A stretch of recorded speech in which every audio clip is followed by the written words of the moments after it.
I'm Leonard Riggs Jr., and this is my podcast, From My Head to Your Ears.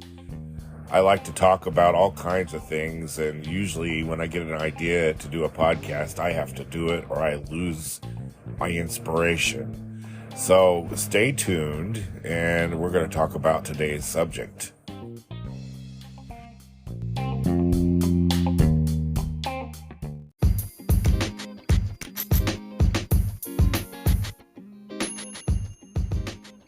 Now, I may or may not have talked about some of these movies and TV shows before on past podcasts, but I'm going to talk about them in a little different way. I was thinking about the Ten Commandments being on television for Easter, and that was always a very big movie to watch back as a kid. And I had black and white television early on, we're talking early 70s, and watching these big movies on these little square screens, black and white, and it was before cable, so oftentimes the picture wasn't always clear, but they were still great.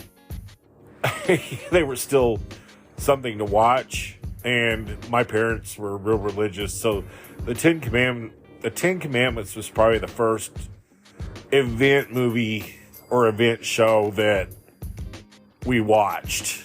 Of course, I think the first time I got to watch it in color was 1979. When we got a color television in 1978. I think I've told that story. But it was pretty amazing to see in color. And then years later, when widescreen televisions came into existence, to see it in its original glory, widescreen. And now I've got a 4K television, and this year I'm going to watch it in 4K. So that's pretty amazing. And the cast of this movie is amazing. If you look at, of course, Charlton Heston, who would later be in the Planet of the Apes movies, which was another big thing for me when I was a kid. Yvonne DiCarlo, who was Lily Munster.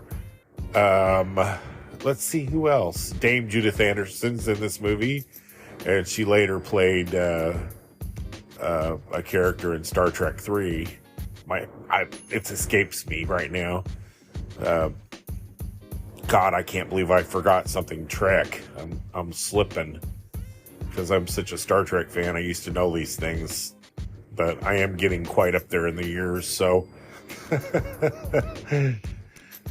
But Yul Brynner, who is amazing in this movie, and just so many people that it's over the top.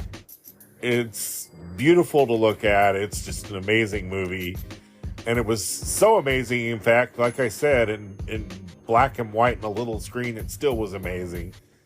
So I don't know that I've missed seeing the Ten Commandments at Easter time. I think the early showings, though, I kind of had to go to bed early because they'd show, it's so long, they would show it late at night. Or, I'm sorry, it wouldn't be shown late at night, but it would run late at night for a child. We had to go to bed at like 8:30. So I remember one time having to go to bed right when the water turned to blood. That was so aggravating. Of course, I'm watching the black and white television. I couldn't tell anyway. So it was kind of implied.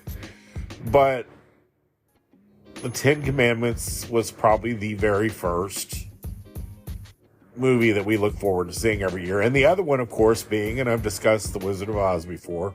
Now, in my mind, they show The Wizard of Oz in the springtime. And I can remember going to my grandma's at Easter and coming home with The Wizard of Oz being on. And of course, then again, we watched it in black and white, which the beginning of the movie is in black and white anyway. And then come to find out it's not even black and white, it's sepia toned. But again, the first time I got to see that in color was also 1979. 1979 was a big year for me. seemingly when we got that color television, my dreams came true. My Saturday morning Sears dreams came true. And I've told the story of how I used to go to the Sears outlet in West Frankfort and watch the color television and wish I could have a color television. Well, we finally got one in 1978. And like I said, watching all these movies finally in color was amazing. Fantasy Island was must-see TV back then, and we'd always say, oh, I bet this is beautiful in color. And yeah, it was. It was a very pretty show set in Hawaii. But yeah, The Wizard of Oz was big-time event television. And that also, I can remember that movie just thrilling me and scaring me. The Wizard of Oz is a little bit of everything. It's, fun music, it's colorful, it's scary, it's happy, it's cute. It's a million things. It's a great, those are two great films to start your love of movies, I guess. And yeah, I enjoyed those movies immensely and still do to this day.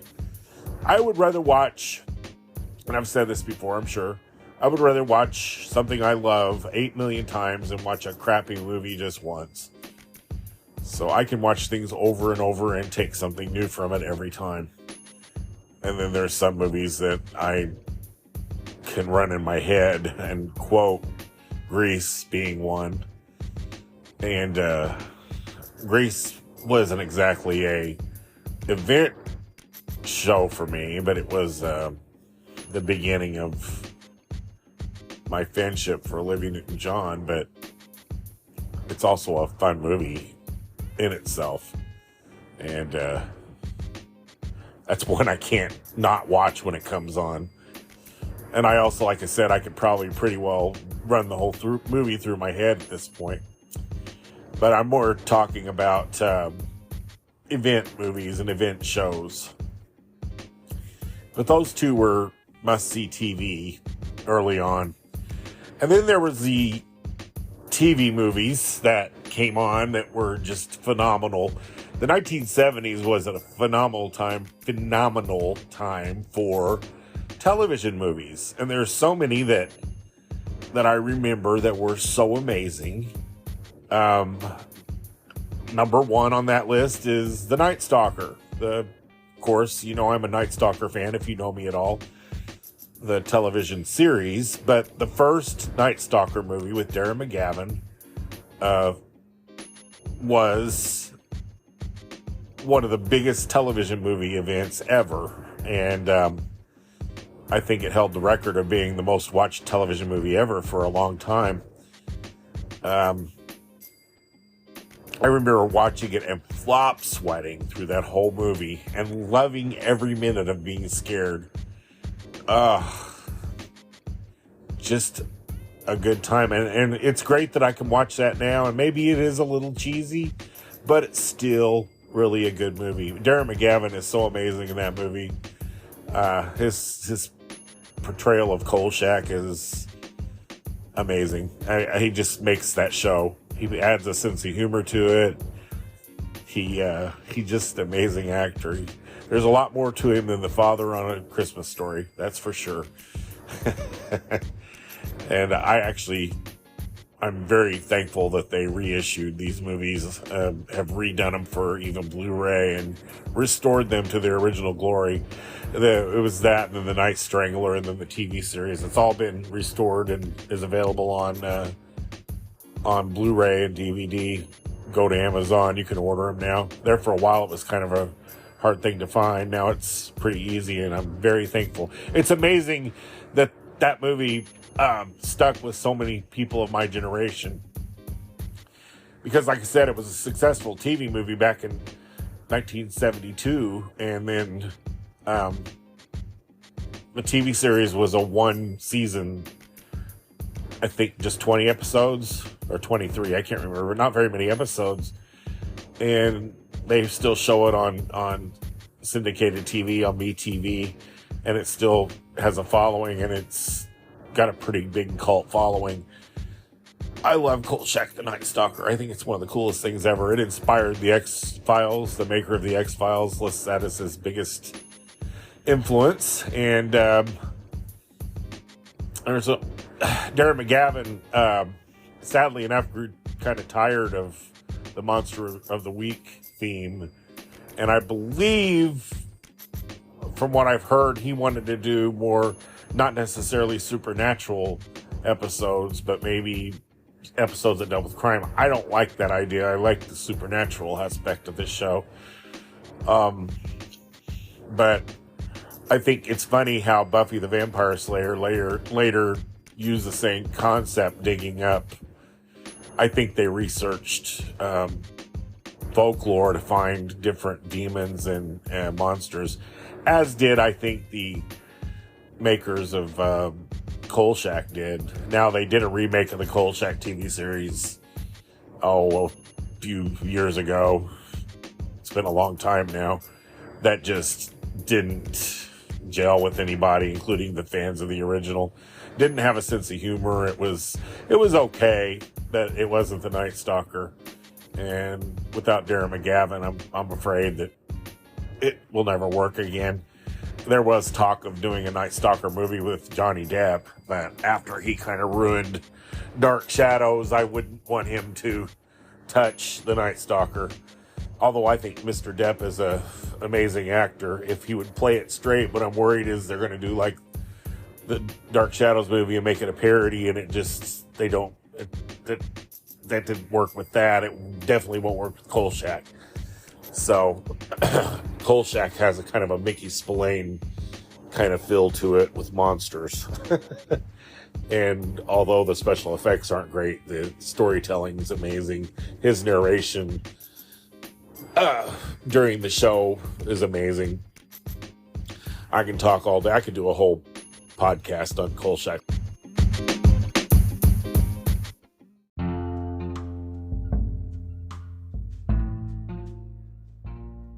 My sister read me all the Hardy Boys Nancy Drew books, so when I found out they were making a new Hardy Boys TV series with Parker Stevenson and Sean Cassidy, and then a Nancy Drew series as well, kind of back-to-back or kind of a co-series with Pamela Sue Martin, I was so excited.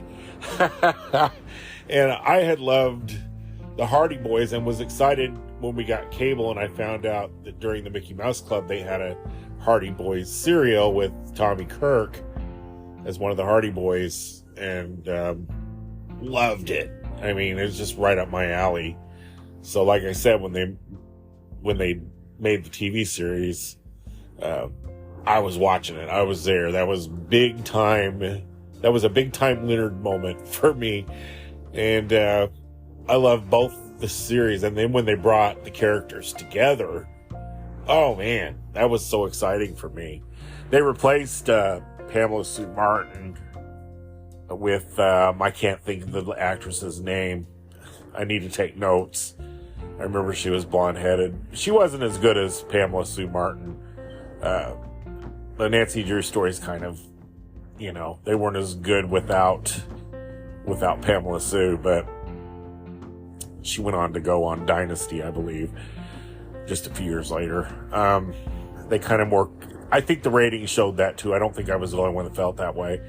They later more concentrated on Sean Cassidy and Parker Stevenson as the Hardy Boys. Plus, Sean Cassidy became a huge teen idol with a few hit records at that time.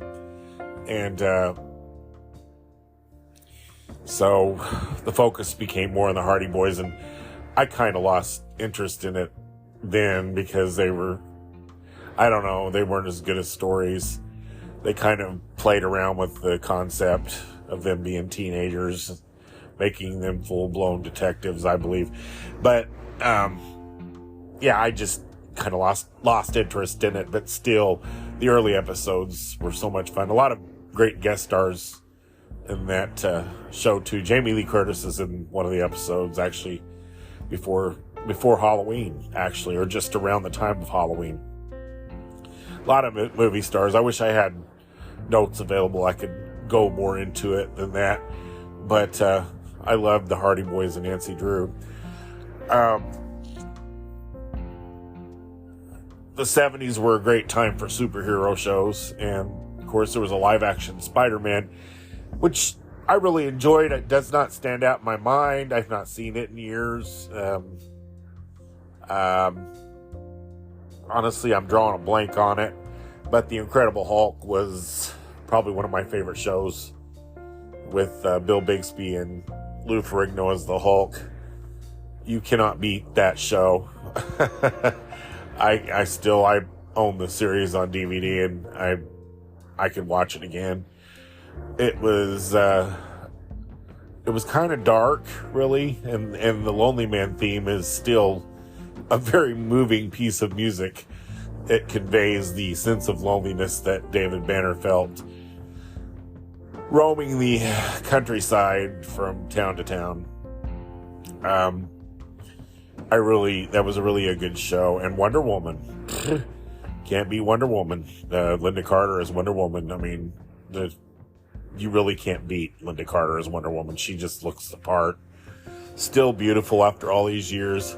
A friend of mine, hey Brandon, was watching it, and he said, that show's kind of good, cheesy fun. And I said, exactly, that's exactly what it is. Very 1970s, kind of campy a little bit, but very entertaining, very watchable, like Charlie's Angels, and all the shows of that era. They were very entertaining, and I think they hold up well as kind of a example of 70s television. I hope kids today are discovering these shows and thinking, wow, this isn't too bad.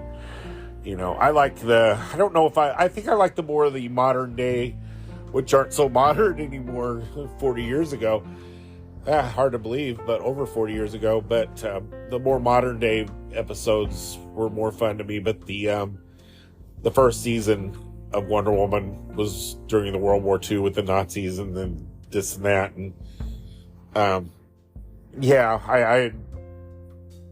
it was enjoyable. The theme song's unbeatable. You can't be more. Next to the Batman theme song, that's a great piece of camp. But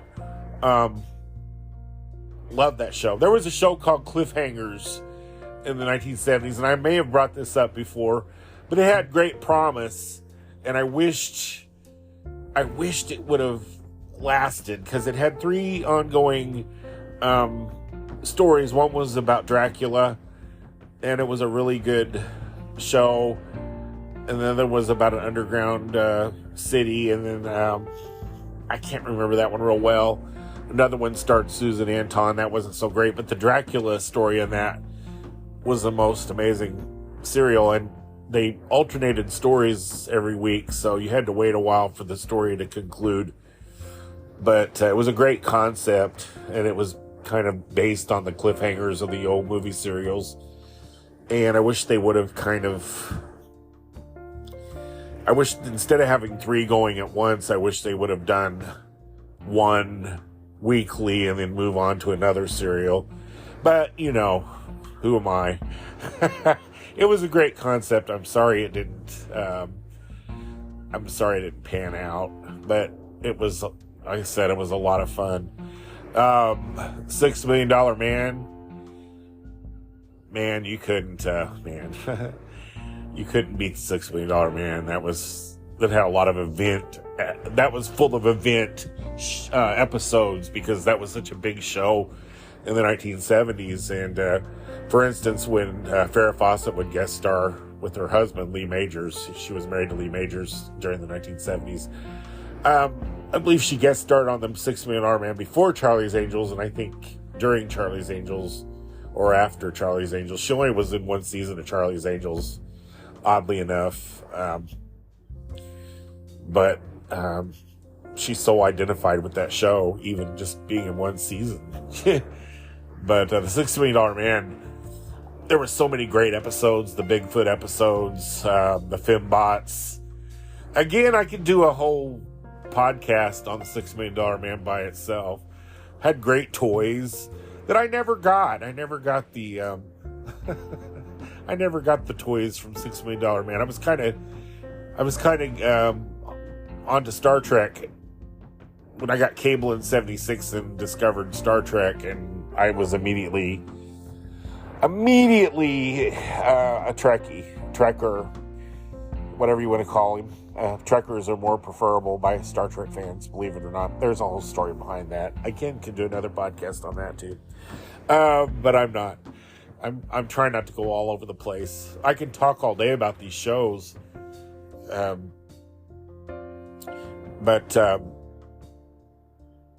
that was one of my favorites at that time, for sure.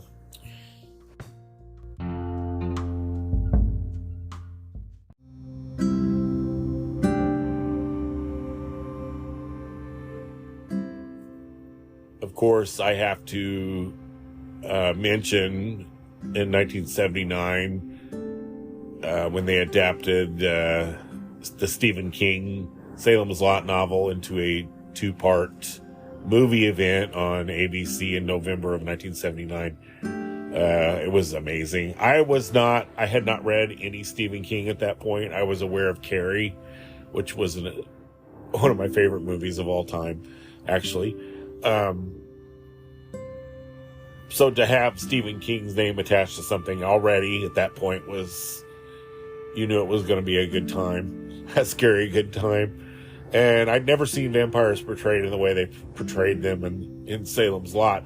I'd never seen movies where children were victims as well. It made the movie all that more creepier and threatening. That was very scary. I was a little older then. I was 12. So we watched it as a family. I can't believe my mom let us watch that, but me and my dad loves scary movies. We watched it. And I can't remember if it was aired a week apart or nights apart. I don't remember that. I think I'm slipping. I've usually got it in mind like a still trap, but I cannot remember. I'd have to look that up. But, the scene with the kid at the window scratching and, God, that vampire in that movie still haunts my dreams.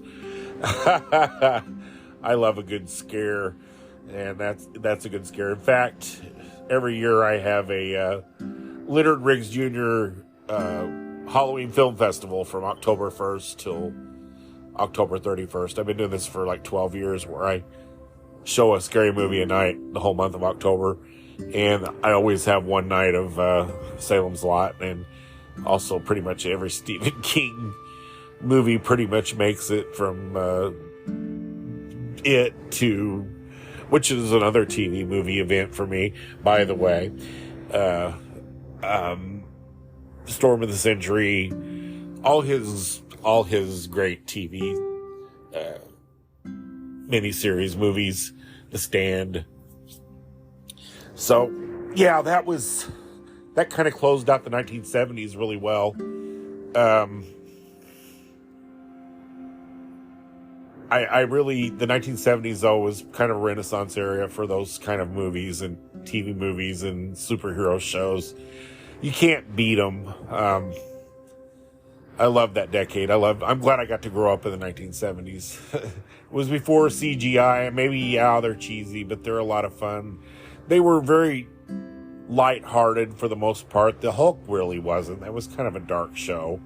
But they also made Doctor Strange into a TV movie in the 70s that was a one-off show. I believe they had hopes to turn it into a TV series, but they didn't. And I wish I could get that on Blu-ray. I forgot. Speaking of Wonder Woman, they did a Wonder Woman previous to Linda Carter with Kathy Lee Crosby. So Wonder Woman was a blonde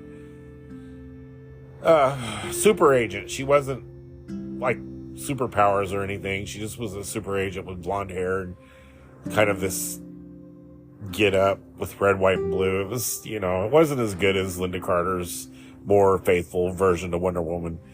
But that kind of was an event show as well when it came on. Ricardo Montalban played the evil guy in that movie. I have a hard time saying his name. Montalban. Anyway. Of course, he was Mr. Rourke, and of course, he was Khan in Star Trek 2. For those that kind of forgot who Ricardo was. Welcome to Fantasy Island. Tattoo. Sorry. I mentioned Tattoo. I mentioned that show earlier. That was one of my favorite TV shows. Not necessarily an event show, but you can't beat a show that opens with a midget screaming, "The plan, the plan!" You know. Anytime I can work a Hervé Villachez impersonation into a podcast I think is a win for everybody, especially me. The 1980s, I don't think there was a few things in the 1980s that were cool, like the V miniseries that became a TV series. You know, the aliens that started out as our friends, and later on you find out they're lizard people that like to eat people. I think they're here to eat the human race. That was a lot of fun. I remember Jane Badler as the bad, real sexy lizard lady. I always kind of laughed, you know, when they pulled their masks off, how their snout would pop out. So I thought those masks kind of smushed their snout.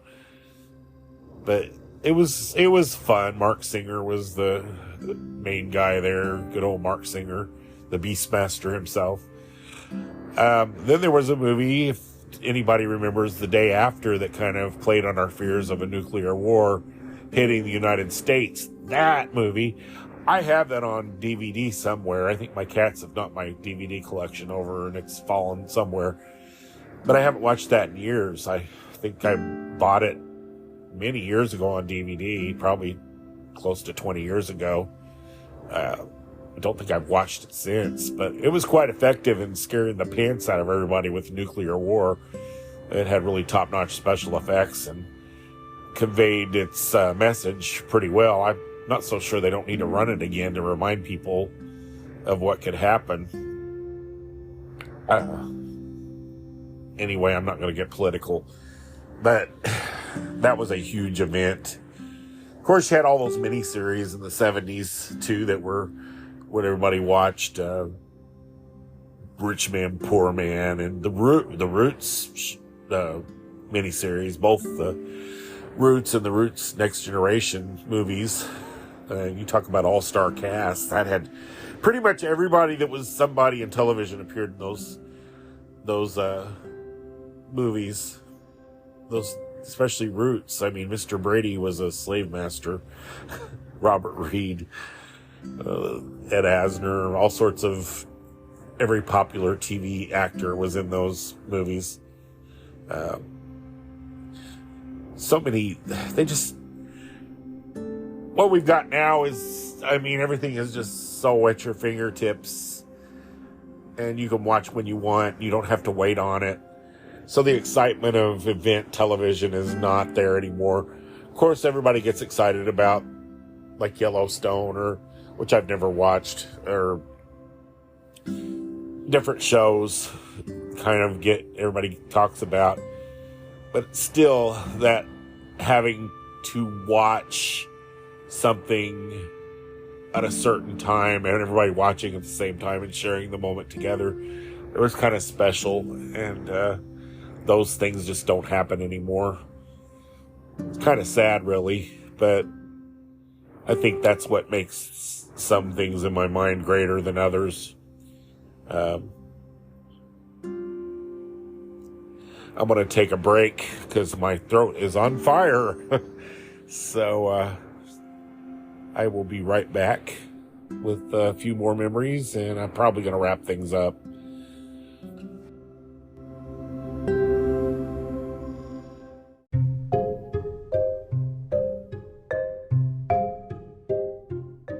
I was just thinking as I was pressing save on the last segment. Something I forgot to talk about was when, on the $6 Million Man talking about event programs, when they brought in Lindsay Wagner as Jamie Lee Summers, who became the Bionic Woman. That was the original episodes that was in, was with Steve Austin falling madly in love with her and dating, and then her tragically getting hurt in the parachute accident, and then later on her bionics were rejected, and then she died at the end, and then Lee Majors was singing a sad song. You talk about, the $6 Million Man singing a sad song. You talk about tearjerker. That was great 2 episodes. Of course, they revived her to give her own TV series. And, but I totally forgot to mention that. That was a big deal back then. And, yeah, we had a lot of good TV times. Of course, a lot of these shows are available on DVD or Blu-ray, where you can kind of binge watch them again. I'd say they're worth their weight in gold.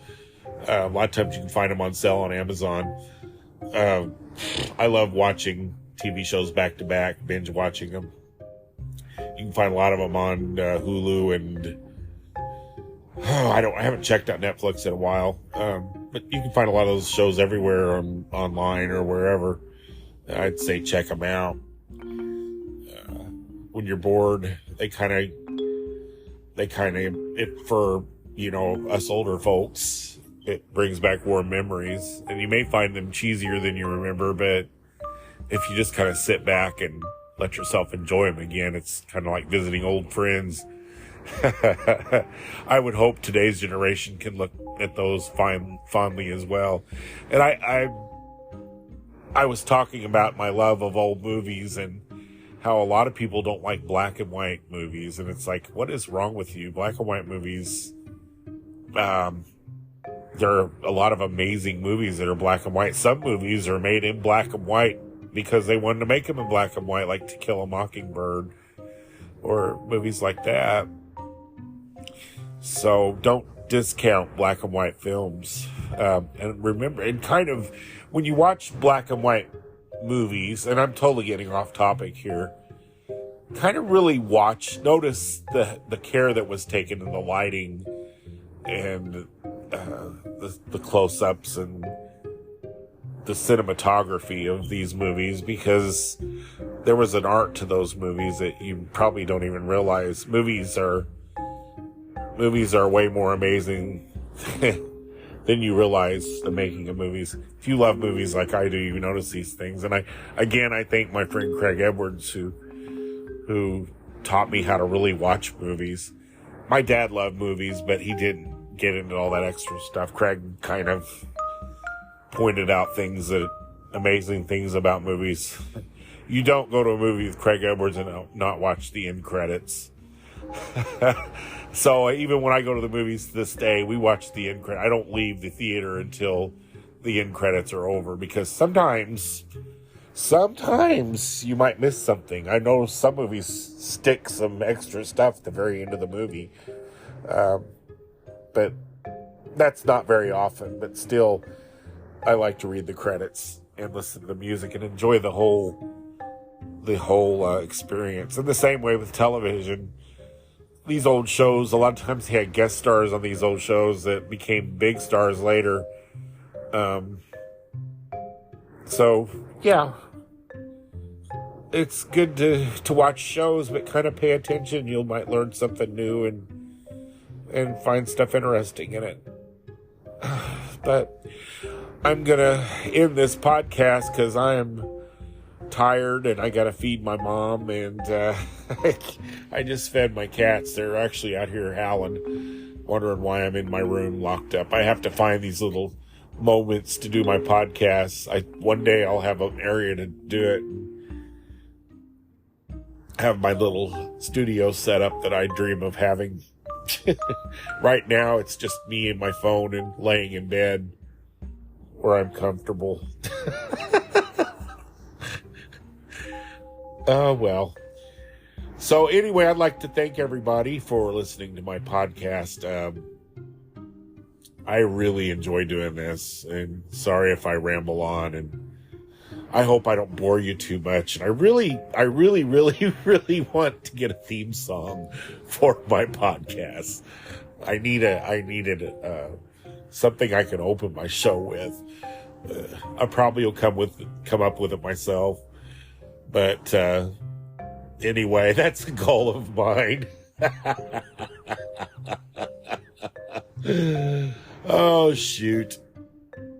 Anyway, I'm gonna wrap this up, as I said, and you guys have a great week, day, whatever, and I'll be back with another episode. I got one more episode in this season, and then I'm gonna take a little bit of a break and kind of think about stuff and try to work out some things to make things better. But I do appreciate you listening. So with that, I never know when to say goodbye, so I'm just going to say goodbye. Goodbye.